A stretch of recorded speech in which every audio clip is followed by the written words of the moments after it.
Rachel Carson, Rosalie Edge, Marty Murray, and Dian Fossey, leading conservationists during the 20th century, led in the more mainstream idea of conservation and women's rights. They took a stand against the old ways of treating the environment and women poorly. Their actions changed the world forever, as people came to realize not only to treat the environment better, but that women also deserve respect. Though these women were all very different in many ways, they all had one common goal that united them: conservation. During the time these four women shared their ideas, women weren't seen as people who had authority on any political or scientific subject. They were people who worked in the kitchen, not on science. Rachel Carson, Rosalie Edge, Marty Murray, and Dian Fossey broke these boundaries. Some of them were harsh, others were soft-spoken, but they all made a change that people still talk about today. Almost all these women had strong opposition, and some still have people who disagree with their ideas today.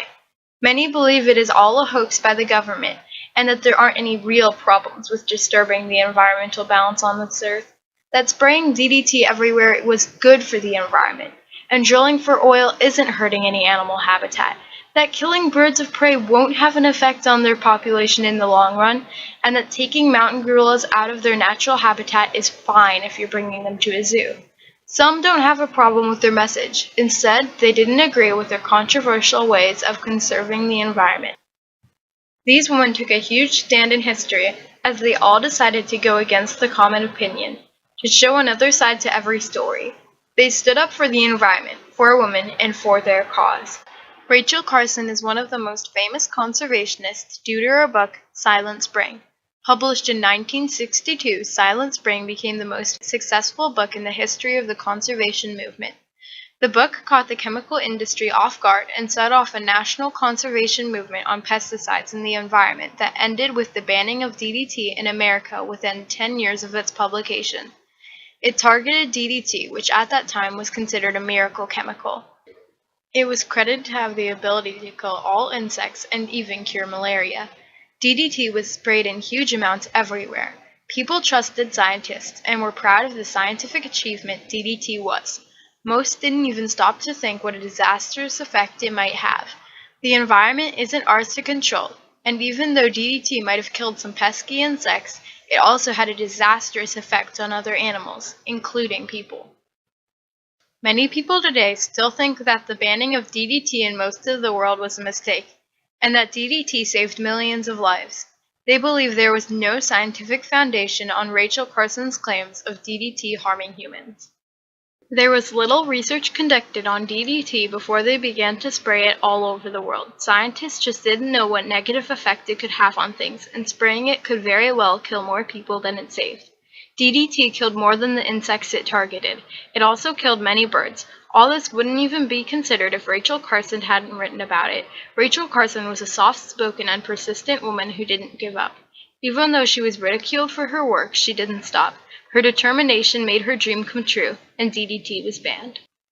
Marty Murray is another woman who sparked a change. Marty and her husband Olaus worked on protecting the Arctic tundra together. They were an unstoppable unit that together helped the environment in any way they could.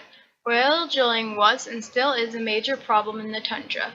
Oil companies have been disturbing the home of many animals that live there with oil drilling. People who support the oil companies who drill in the tundra claim there is no life in the barren Arctic and that there's barely anything there to disturb. That simply is not true. Many animals call it their home. Marty Murray is often called the grandmother of the conservation movement. This is because she was the first woman to make any serious change and have any real power in conservation. Conservation, along with most other jobs that could make an impact, was off limits to women. Murray began a campaign with her husband to protect what is now the Arctic National Wildlife Refuge. That isn't all she accomplished, though. Murray received the Audubon Medal in 1980, the John Muir Award in 1983, and the Robert Marshall Conservation Award in 1986. She was made an honorary park ranger by the National Park Service and received an honorary Doctor of Humane Letters from the University of Alaska. In 1998, President Clinton awarded her with the Presidential Medal of Freedom. Just prior to her 100th birthday in 2002, Murray received the J. N. Ding Darling Conservationist of the Year Award. the National Wildlife Federation's highest honor. Marty Murray was a wonderful visionary who was one of the leaders of the conservation movement. Marty Murray started it all, and without her, few other women would have become conservationists. One conservationist who is a little more controversial than the others is Dian Fossey. Dian Fossey is known for how she protected mountain gorillas at all costs. On one occasion, she burned a village down because the people in it killed a mountain gorilla. For this reason, she was murdered at age 53. The killer was never caught. Even though her ways of saving the endangered mountain gorillas are very controversial, it proved to be effective. National Geographic began reporting on her efforts, bringing light to the situation. For the locals, fear surrounded what might happen if Miss Fossey found out you were poaching, so some stopped. The number of mountain gorillas started with fewer than 300 in 1973 to over 400 shortly after her death and to around 880 today, thanks to her efforts. The question that was at the root of all this controversy was, is saving endangered gorillas more important than a human's welfare? At first, most would agree that a human life is more important than the life of a gorilla. But what if that person separated a baby gorilla from its mother, ultimately leaving all the gorillas in that group for dead? This is where people's opinions differ. Some argue that these inhumane acts should be punished, that the person who did these things should die. Others argue that poaching has been part of some African tribes' culture for centuries, and it is their source of income, and that they don't understand the effect they are having. Both sides have a point, and people stick to one side completely, not seeming to pick a middle ground. That is what happened to Dian Fossey. She was so completely on the mountain gorilla side, to most it seemed like insanity. More than once she admitted she preferred gorillas over humans. She dedicated her life to mountain gorillas, and knew more about them than any other person. There is no way to convince people that what she did was right, but she undoubtedly took a stand in history. She stood against a huge population of people who didn't agree with her, and didn't back down. That stand she made ultimately got her killed, and in the end this left her the most commemorated and the most ridiculed. Another influential conservationist is Rosalie Edge. Miss Edge started out as a socialite and was very wealthy. She could have spent her life without having to work, but she chose to anyways. Miss Edge was an amateur birdwatcher who fell in love with birds of prey. She found that on too many instances, hawks and other birds of prey were being killed through hunting.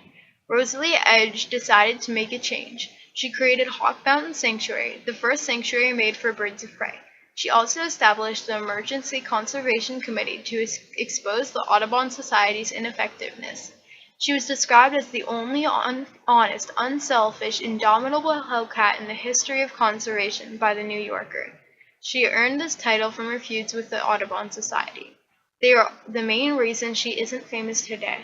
A member of the society admitted they spent much of their energy towards making her underappreciated. They tried to keep her from becoming famous and becoming a big influence. Miss Edge's feuds with the Audubon Society lasted until a few weeks before her death. The feud started because she thought she could prove that the Audubon Society wasn't doing everything in its power to protect birds and wildlife. The feud started with the resignation of the president and many people leaving the society. Rosalie Edge was relentless and spent her life protecting birds. It's sad to realize how much more attention could have been brought to her cause if she wasn't stopped from getting the attention she deserved. Because of her absence from the news, she didn't have much opposition aside from the Audubon Society, which is a non-profit environmental organization dedicated to conservation. Rosalie fought a huge society with lots of money because of her love for birds. She couldn't just sit back and watch as the Audubon Society didn't use the money they had to save wildlife. It upset her to realize how few truly cared about what happened to hawks and other birds of prey. She dedicated her life to helping hawks, never taking a break. Her dedication to a cause no one believed in is admirable. These four women all left huge, memorable impacts in history, and that's why they're still talked about today. They said something that no one agreed with and proved it. These women were ridiculed, disregarded, laughed at, and some even punished. But even with all of this, they were brave and stood with what they believed in, not with the popular opinion. For spacious skies, for amber